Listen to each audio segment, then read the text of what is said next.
Degree అందరూ ఇస్తారు. Career కి క్లారిటీ ఇచ్చేది మాత్రం కాన్ఫిడో. బెస్ట్ యూనివర్సిటీ సీట్ తో పాటు సెటిల్ అయ్యే స్కిల్ కూడా గ్యారంటీ. ఈ మధ్యకాలంలో నాగార్జున గారు ఒక మీటింగ్లో మాట్లాడుతూ ఆయన వెంకట గారితో సహా ఎవరిని అన్నాని పిలవరంట, ఒక్క హరికృష్ణ గారిని మాత్రమే అన్నాని పిలుస్తారు. అవును. ఏంది వాళ్ళిద్దరి మధ్య ఎంత బాండింగ్ ఏంటి? ఇద్దరు బాండింగ్ కాదండి అది. నాగార్జున గారు అంటే హరికృష్ణ గారికి నిజంగా ఎక్కడ లేని ప్రేమాభిమానం ఉండేది.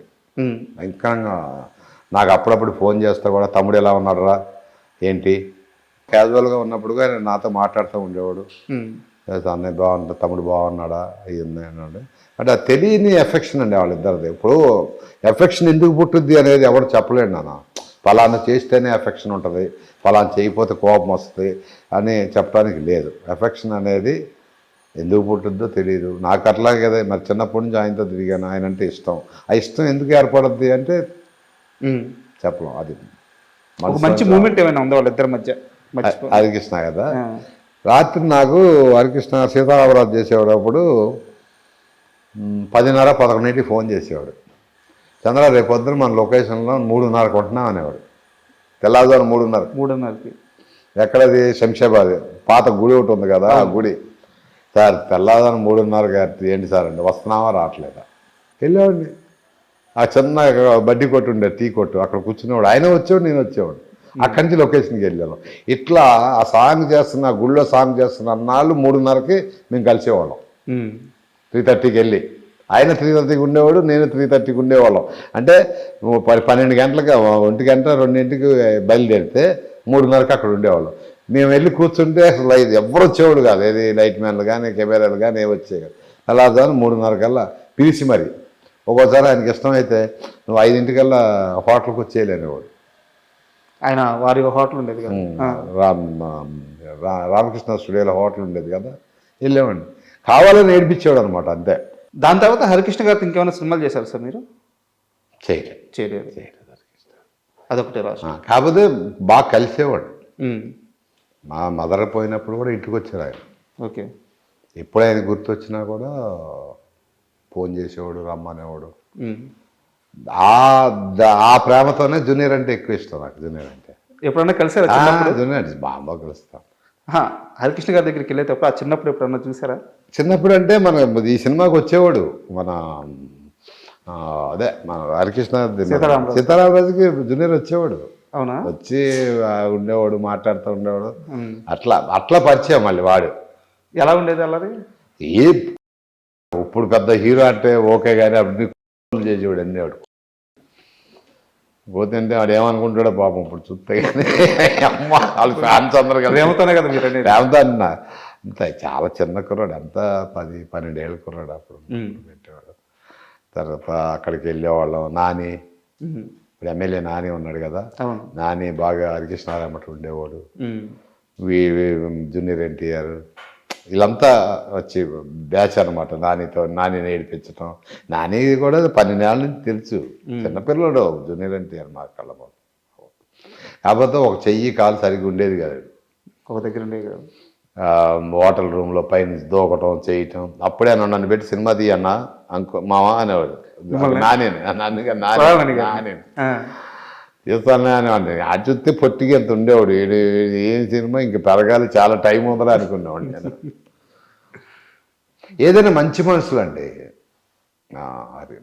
రామారావు గారు కానీ, నాగేశ్వర గారి ఫ్యామిలీ కానీ, వాళ్ళు కానీ మంచి మనుషులు. మీకు నాగార్జున గారితో పాటు కాకుండా అంతకంటే ముందే మీరు నాగేశ్వరరావు గారితో కూడా చాలా సంవత్సరాలు ట్రావెల్ అయ్యారు. సో ఆయన మైండ్ సెట్ ఎలా ఉండేది? తన దగ్గర పనిచేసే వారిని ట్రీట్ చేయడం కానీ, లేకుంటే ఒక మనుషుల్ని గౌరవించడం కానీ, అక్కినేని గారి తీరు ఎలా ఉండేది? అంటే నాగేశ్వర గారు నాకు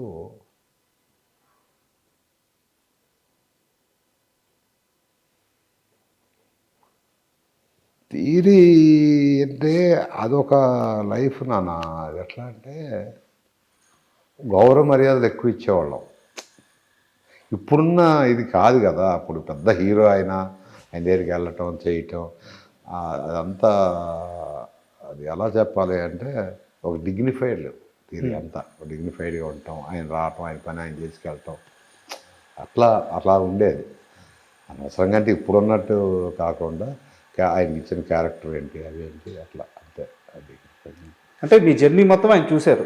డే 1 మీకు ఒక మాట చెప్పారు, మీ పీక్స్ కూడా ఆయన చూశారు, ఆయన దగ్గరే మీరు ఎదిగింది. అవును.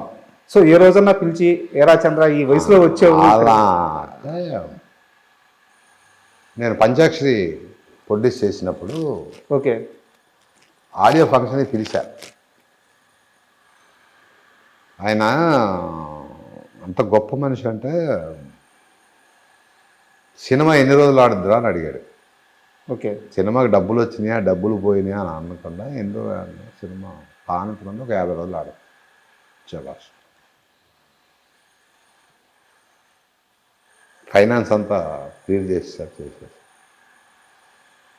నేను ఆడియో ఫంక్షన్కి అంత ఎత్తులో పెట్టాడు రాలేను, కానీ నా బ్లెస్సింగ్స్ ఎప్పుడూ నీకు ఉంటాయిరా, కష్టపడి పైకి వచ్చిన వాళ్ళంటే నాకు చాలా ఇష్టం రా అన్నాడు. చాలా తక్కువ మాట. నా కళ్ళ నీళ్ళు తిరిగింది.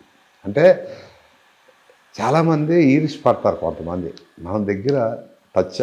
ఆయన దగ్గర ఏంటి అర్థం చూపితే టచ్ అప్ బాయ్ని ఇలా పెరిగి పెరిగి పెరిగి పెరిగి మనం ప్రొడ్యూసర్ అయ్యి ఆయన చెప్పింది ఏంటంటే కష్టపడి పైకి వచ్చేవాళ్ళకి చాలా ఇష్టం. దాని తర్వాత అనుకోకుండా మనం అఖిల్ బాబుకి మేకప్ వేయడానికి వెళ్ళా. ఓకే మనం సినిమాకి వెళ్ళినప్పుడు ఈయన సెట్కి వచ్చారు. అదే లాస్ట్. ఇంకా వెళ్ళి ఎలా ఉన్నావు బాగున్నా, ఏమంటా బాబు దగ్గర నుంచి వెళ్ళిపోయావు ఎందుకు మానేసావు అన్నాడు. మానేయటం కాదండి, చాలా అనుకుని రిటైర్డ్ అయిపోయాడు. ఒక ఏదో పొలం కొనుక్కున్నాను వెళ్ళిపోయి పొలం జాగ్రత్తగానే ఉన్నావు కదా అన్నాడు. జాగ్రత్తగానే ఉన్నావు.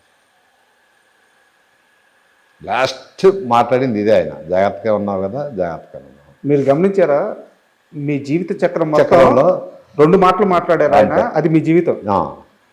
జాగ్రత్తరా, జాగ్రత్తగా ఉన్నావా జాగ్రత్త. జాగ్రత్త. ఇది లాస్ట్ 2 మాటలు మాట్లాడాడు. ఒక 2 మాటలు మొత్తం మీ జీవితాన్ని ఫుల్ఫిల్ చేసేసింది ఆయన. అంతే. ఇంకా ఫస్ట్ ఆయన చెప్పింది అది.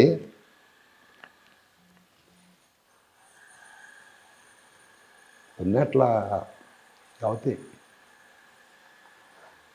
అది మాకు తీరం లోటు. అది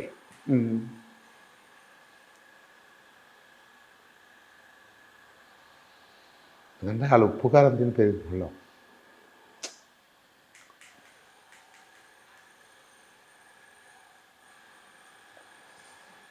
సరే సార్, మిమ్మల్ని బాగా ఎమోషనల్ ఎమోషన్ కాదు, ఆయన కొట్టేవాళ్ళు కాదు, తిట్టేవాళ్ళు కాదు.